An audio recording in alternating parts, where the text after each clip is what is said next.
Today on the HopeFilled Financial Podcast, I'm going to share a little bit more about my background as we recognize and celebrate those who are graduating this semester.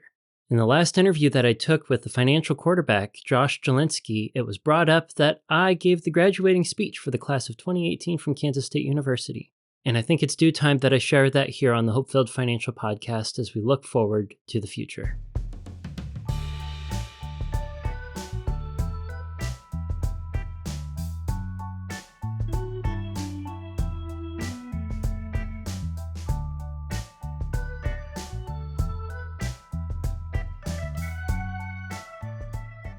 Good morning and welcome to the HopeFilled Financial Podcast. My name is Jay Desberger, your one and only HopeFilled Financial Coach, and I am happy that you're here with us today. If you're a new listener, I want to give you a little update of where we are, given that this year's wrapping up and we're moving into 2024. In the older episodes of the HopeFilled Financial Podcast, I would start by telling a story, then there would be a budget tip, a listener question, and a main topic. Well, as we've been getting better at producing the podcast, we realized that from an analytics perspective, the listener questions and the budget tips have been wildly underperforming. So we've moved on to just telling a story and then focusing on a main topic. And to get things started today, I want to tell you that I was on the Financial Quarterback Show. This is a radio show in New York, as well as a podcast hosted by the financial quarterback, Josh Jalinski. Now, Mr. Jalinski wanted to ask me about the Dave Ramsey call, and we had a really good conversation. If you haven't heard any of the interviews I've done, I strongly encourage that you give this one a go. And even if you had heard the other ones, this one's a little different. One of the cool things that came out of this interview was Mr. Jalinski was interested in my background, as I'm a little unusual. I've got a different background in his words. And he'd done a little bit of his homework on me, to his credit, and found that I graduated at the top of my class from Kansas State University in 2018, and I got to give the graduating speech. Now, I posted the graduation speech that I gave back on my personal YouTube channel. It's kind of the Google account that I have for just watching videos. I don't really have much on there that I was trying to build into a channel as a creator. It was just a place for cool stuff if I had it. If you go out there and find it, there's like a weird skit that I was on, the graduation speech, an obscure short that is random about Sudoku, and something with lighting modeling that has epic music to it that is way too overhyped for a little time lapse. But since my graduation was brought up in that interview, I figured I'd share a little bit more with you, especially since it's graduation season for those who are graduating this fall.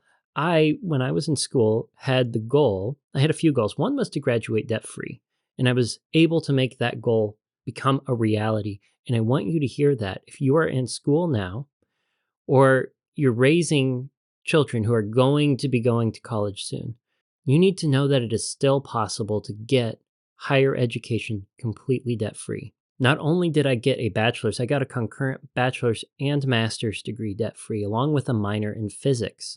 And the bachelor's degree that I got was a 5-year degree. I just extended everything by 1 year to get the minor and the master's, so I would have the opportunity to go back and teach. And the physics thing was because I liked physics, and I didn't have to do, but I think 2 classes extra to get the minor. It was just because it was cool. And in the future on this podcast, I'm going to share with you how I made it through college debt-free and how you can too. So subscribe if you don't want to miss that. Back to my college experience, one thing that I did that really helped was focus on my grades. It was my other goal to have a low profile, lay low, don't really draw too much attention to myself, and just graduate in the time that I was there. And as far as the low profile goes, I ended up getting involved with the tutoring organization SAS, or Scholars Assisting Scholars. I helped a bunch of engineering students get through their prerequisites as their tutor, helping them understand the material that the rest of their engineering education was going to be built upon. For about 5 years, I actually volunteered to give the Welcome to K-State speech to all the engineering freshmen. So almost everybody got introduced to me at the very beginning of their academic career while I was there. And I had a little bit of a brand, so I was unmistakable. I would wear a safari hat or a fedora.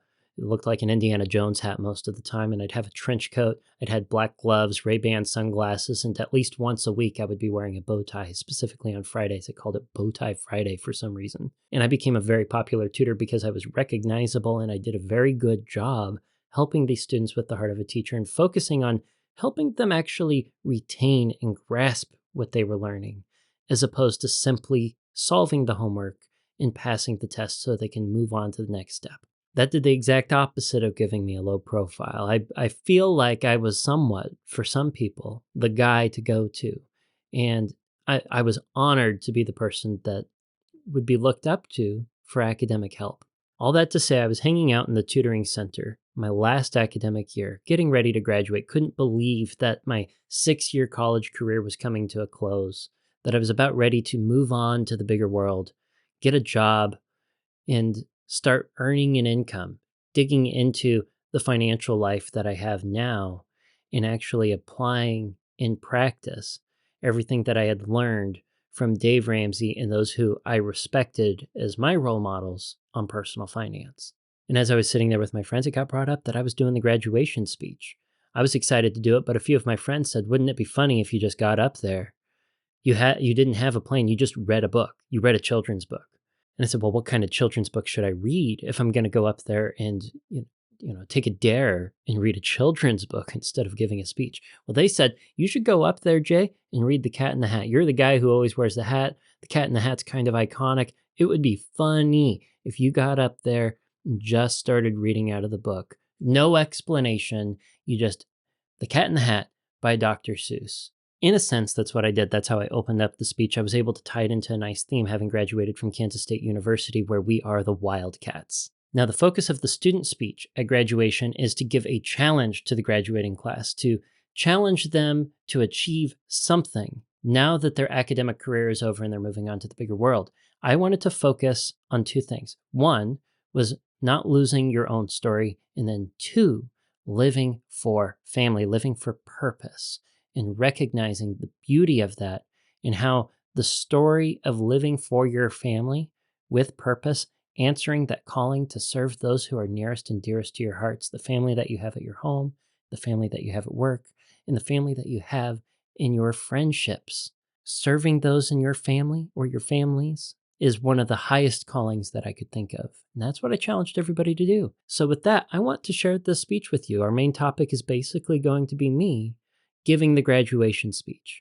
So without further ado, for those of you who are graduating, those of you who have graduated, and those of you who are looking to answer the challenge to not lose your story and live for family, here's what I had to say in the spring of 2018.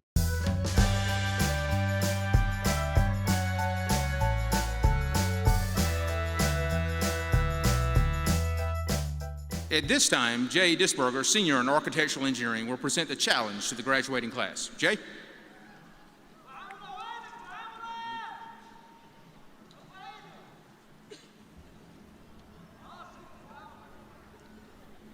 The Cat in the Hat by Dr. Seuss. The sun did not shine. It was too wet to play. So we sat in the house all that cold, cold, wet day. I sat there with Sally. We sat there, we two. And I said how I wish we had something to do. Too wet to go out, too cold to play ball. So we sat in the house. We did nothing at all. So all we could do was to sit, sit, sit, sit. And we did not like it. Not one little bit. This is a special story to me because it reminds me so much of where I came from. We all have stories that take us back into moments of reflection. It is pleasurable to find stories and characters that we can relate to. You may be able to relate to the kids in this story who just have to sit, sit, sit, sit. And you may not like it, not one little bit. You may also be able to relate to the Mike Myers' Cat in the Hat in the movie when the fish starts to talk. You may be looking at me thinking, well, sure, he can talk, but is he saying anything? No. Stories are great, and we love to escape our reality by letting a story envelop our whole being.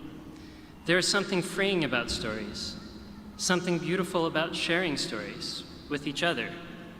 There is something incredible about sharing our stories with one another. We must not forget how amazing our own stories are.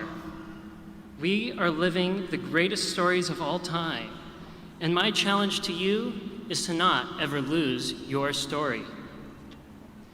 Do not lose your past, present, or future.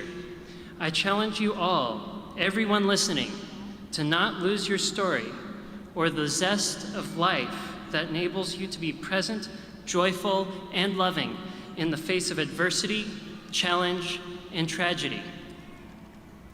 Today, I want to share with you, class of 2018, reflections on our story and remind us to live out meaningful stories, stories of daring, and stories worth sharing.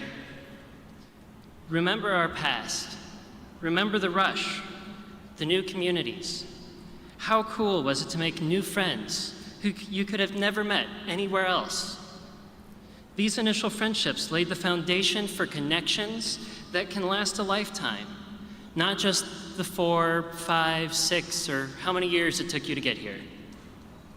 Regardless of how long it took, I'm sure we can all agree on one thing. Free food is amazing. Late nights of pizza and caffeine-fueled cram sessions were balanced with floods of fun and laughter. Seriously, how many times did Manhattan flood? I still get a kick out of that guy kayaking down the street.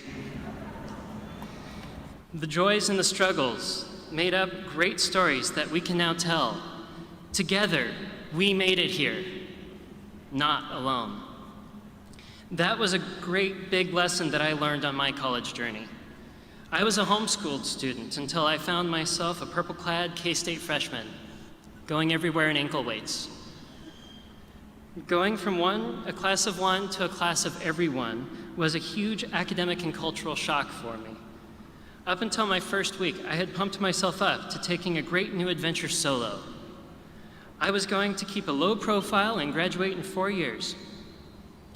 6 years later, I'm here to tell you that that plan died in one Cardwell week. SAS tutoring was there to catch me.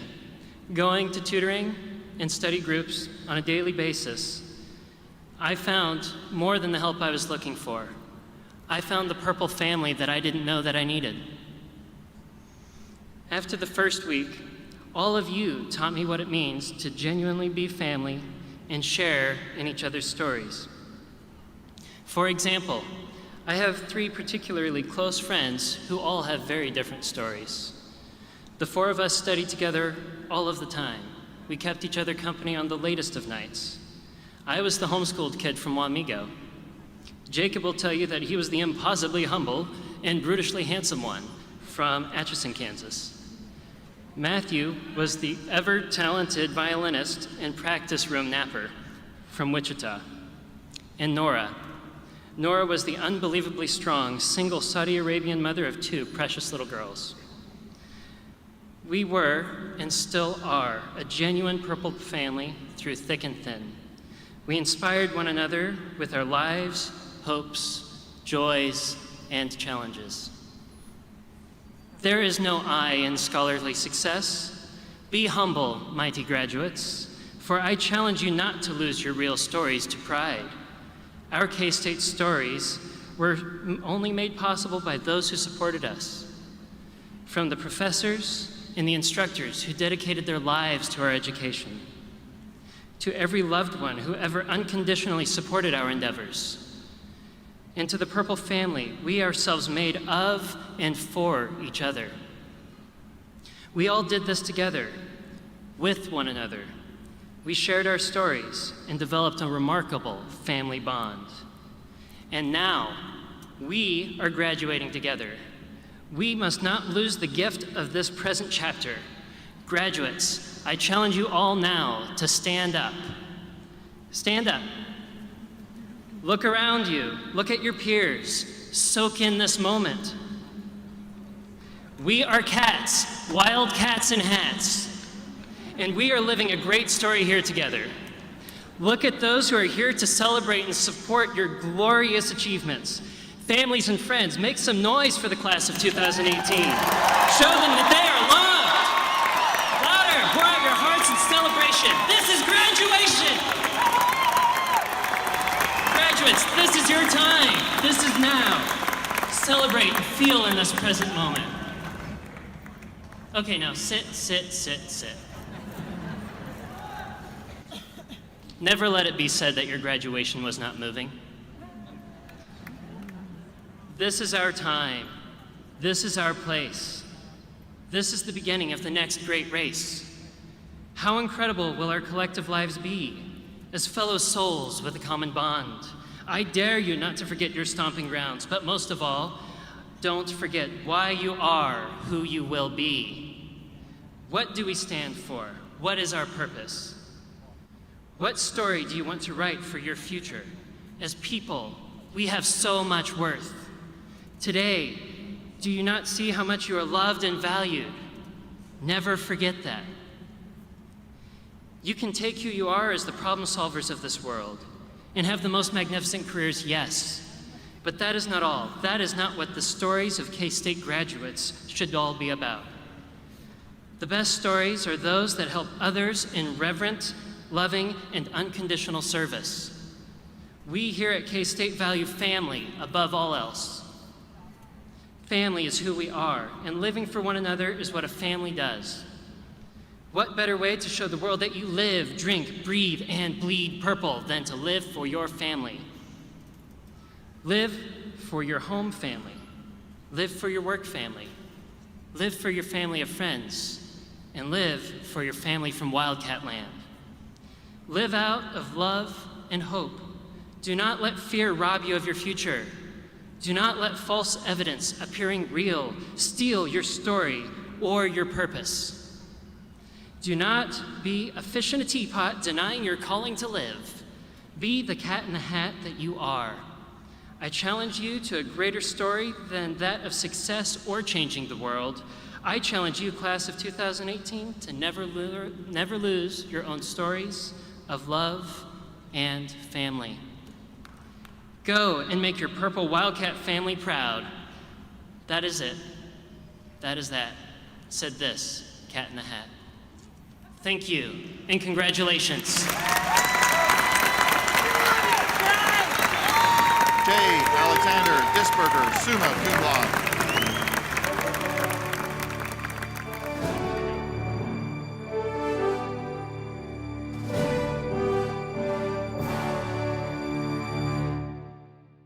Well, I hope you enjoyed the graduation speech and found it inspiring in some part. I definitely enjoyed the part where I had everyone stand up and family and friends start to cheer.